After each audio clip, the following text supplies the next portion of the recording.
Hello everyone, आप सबका बहुत बहुत स्वागत है भूषण साइंस के नर्सिंग एंट्रेंस की यूट्यूब चैनल पर which is more than just a class. तो आज हम जानेंगे ऐसी कन्वर्शन प्रोसेस के बारे में जो होती है स्टेट्स ऑफ मैटर के बीच में। यानी अब तक हमें पता है 3 स्टेट्स के बारे में, that is solid, liquid and gas, यानी जिसे कहते हैं ठोस, तरल और गैस के फॉर्म में। तो ये 3 पदार्थों के अलग अलग क्या कह सकते हैं अवस्थाएं होती है। यानी इन तीनों अवस्थाओं के बीच में हम जानेंगे किस तरीके से फोर्सेस होते हैं, और हम ये भी देखेंगे कि इनमें आपस में जैसे ही आपको सॉलिड से लिक्विड यानी ठोस से तरल या लिक्विड से गैस यानी तरल से वाष्प बनाना हो तो कौन सी प्रक्रिया की आपको मदद लेनी चाहिए। जैसे कि आप जानते हैं सॉलिड स्टेट के लिए, यानी कि आप जानते हैं ठोस पदार्थ, तो आपको ये समझ में आ जाना चाहिए कि ठोस पदार्थ के बीच में होती है बेटा स्ट्रॉन्ग वॉन्डरवॉल फोर्सेस, यानी इनके बीच में होते हैं बहुत ही तेज आकर्षण बल या फोर्स ऑफ अट्रैक्शन, जिसके कारण इसके जो मॉलिक्यूल्स है या अणु है वो आपस में स्ट्रांगली बॉन्डेड होते हैं।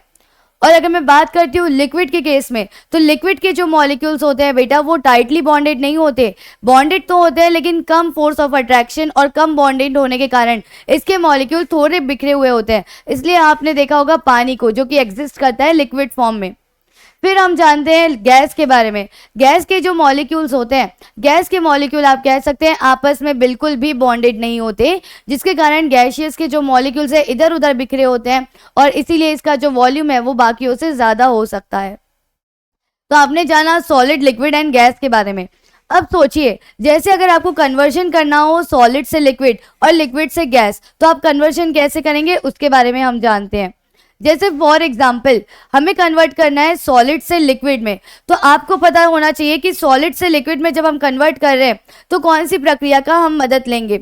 यानी सॉलिड से लिक्विड में अगर मुझे जाना है या कहिए बर्फ से मुझे पानी बनाना है तो मैं क्या करूंगी, उसे मैं करूंगी मेल्ट, और इस प्रक्रिया को कहते हैं मेल्टिंग।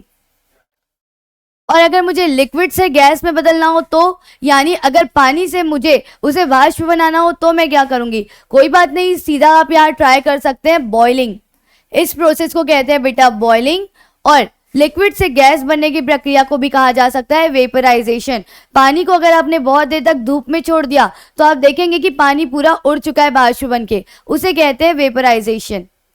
फिर अब अगर मुझे वापस रिटर्न लेना हो, यानी एक बार मेल्टिंग दूसरी बार में बॉइलिंग, अब मुझे गैस से वापस लिक्विड में करना हो तो मैं क्या करूंगी, गैस से लिक्विड में जाने के लिए आप इस प्रक्रिया का इस्तेमाल करेंगे जिसका नाम है कंडेंसेशन, यानी मॉलिक्यूल्स को आपस में इकट्ठा करना, कंडेंस करना, that is known as condensation. और लिक्विड से अगर सॉलिड में कन्वर्ट करना हो तो कोई बात नहीं, पानी को बर्फ बना दो वापस, यानी फ्रीजिंग। इस प्रक्रिया को कहेंगे फ्रीजिंग।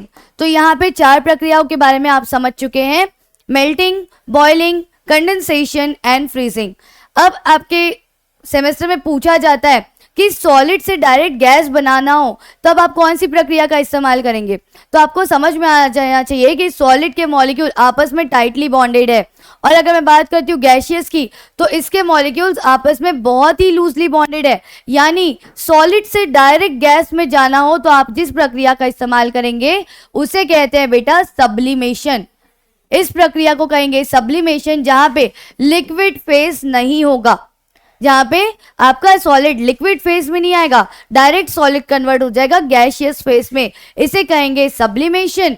और अगर मैं बात करती हूँ डायरेक्ट गैसियस फेज से किस में, सॉलिड में कन्वर्ट होने की, तो क्या कहेंगे, तो आपको इसका आंसर कमेंट सेक्शन में देना है कि डायरेक्ट गैसियस से सॉलिड स्टेट में जाने पर प्रक्रिया का नाम क्या होता है, कौन सी प्रोसेस का सहारा लेना पड़ेगा।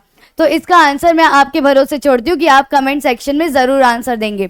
और इसी तरीके से अलग अलग चीज़ों और अलग अलग प्रक्रियाओं को समझने के लिए लाइक, शेयर और फॉलो कीजिए भूषण साइंस नर्सिंग एंट्रेंस की यूट्यूब चैनल पर, which is more than just a class. और अगर कोई और टॉपिक समझना है तो उसका नाम कमेंट सेक्शन में आप बिल्कुल फ्रीली लिख सकते हैं।